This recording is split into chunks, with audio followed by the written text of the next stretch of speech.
In this instructional video, I'm going to show you how to use the CakeTiles by ACS Design Tools. We want to start off by making sure that our fondant has the right texture, thickness, and consistency.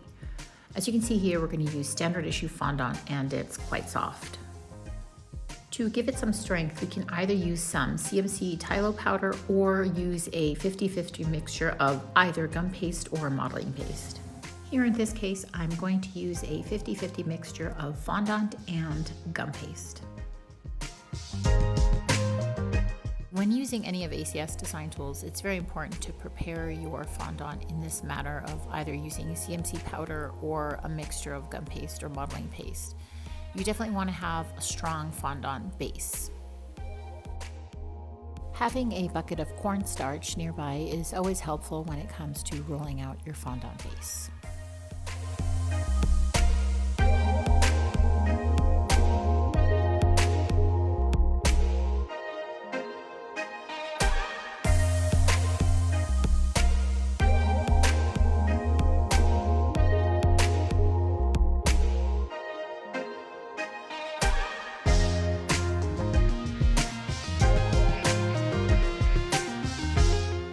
So as I showed you in the beginning of the video, this is the ideal texture and thickness that the base should have, and now we're ready to use our tools. I use this parchment paper as a reference for the cake that I'm going to wrap with. This parchment paper represents the height and the width of my cake, and I'm going to use that as an outline. When removing the cake tile from its protective pouch, you want to make sure that you give the corners a good nudge. That way the cake tile comes out easily from its little pouch.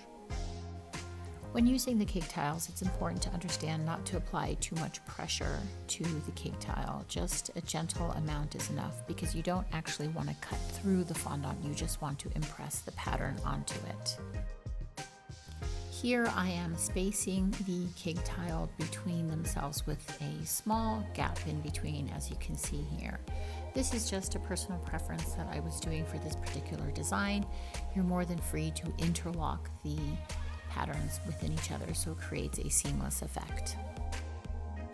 When you lift up the tile and you know that a certain portion of the tile did not imprint upon, simply place the tile into its grooves again and apply a little bit of more pressure.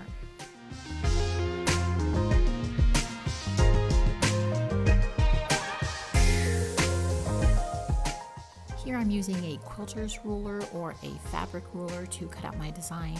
You can either purchase this at any sewing shop or crafter store, or even order it online through Amazon.